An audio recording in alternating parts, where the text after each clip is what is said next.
C'est doux, c'est léger. En fait, c'est vraiment comme une seconde peau. On sent pas du tout le poids de la laine. Et c'est une laine qui pique pas. Donc c'est une des fibres les plus douces qu'on puisse trouver. Et ça tient chaud.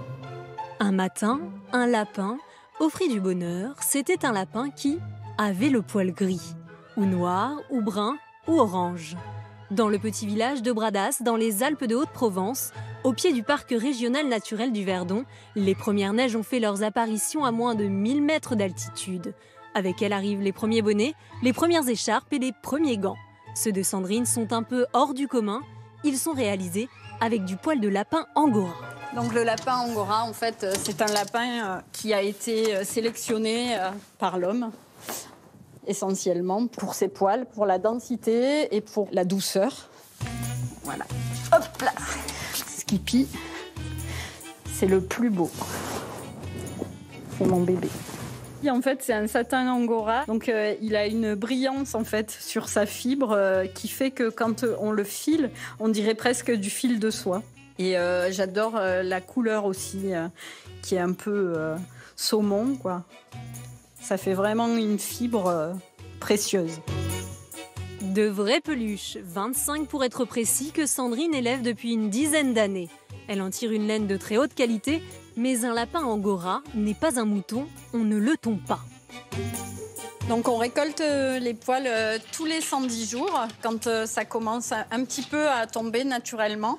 Je tombe pas les lapins, j'ai en fait un petit peigne, ça s'appelle l'épilette. Ça sert juste à accrocher le poil qui vient naturellement. En général, je lui fais une petite raie au milieu. Quand la raie au milieu est visible, je vois si le poil vient facilement. Là, c'est le cas.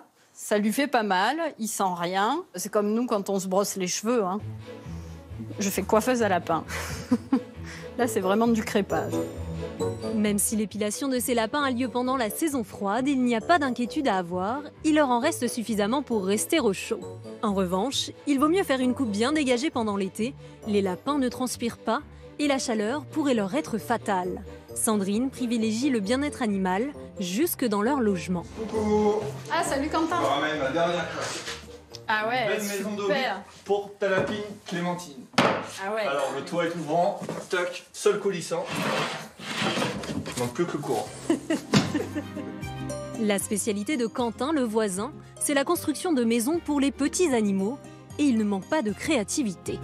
On a fait un mini village de lapins, j'avais besoin de faire un vrai aménagement et Quentin avait envie de m'aider et en fait c'est né comme ça l'idée. Pour moi, les lapins, c'est avant tout des compagnons de vie aussi. C'est pas juste de l'exploitation animale pour la laine. Ils ont tous un prénom et une personnalité.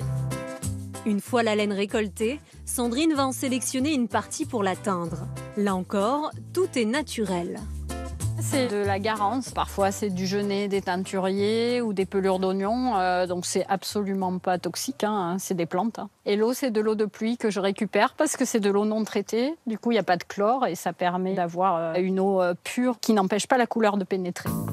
Il ne reste plus qu'à la filer. D'abord, on la nettoie en la brossant. C'est une cardeuse à rouleau. Ça permet d'enlever les déchets végétaux. Ça permet aussi de mettre les fibres en parallèle, brossées, pour avoir un filage un petit peu plus régulier. Enfin, on en fait une pelote, toujours à l'ancienne, en utilisant un rouet. Une technique beaucoup plus complexe qu'il n'y paraît. Sandrine donne même des cours. En fait, tu tournes dans le sens des aiguilles d'une montre. Ta roue, elle va vers la droite. Ensuite, tu tires, tu lâches et tu lui donnes à manger. Mon truc, c'est de transmettre. J'aime beaucoup communiquer ce qui, moi, me donne de la joie. J'ai des stagiaires qui sont là et qui ont envie d'apprendre et qui viennent pour s'initier. Les gens sont toujours fascinés par ce geste. Et il y a quelque chose d'apaisant à regarder le filage parce qu'il y a un rythme, une tranquillité.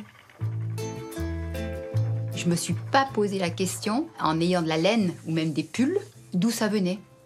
Et là, de voir les différentes étapes, moi, je trouve ça extraordinaire. Pour moi, c'est un peu magique, c'est comme si on repartait des origines. Sandrine parcourt tout le département pour enseigner les techniques de filage et faire la promotion de la laine de lapin angora. Elle attend la neige de pied ferme. Avec ses gants et ses tours de cou, elle est certaine de ne jamais avoir froid.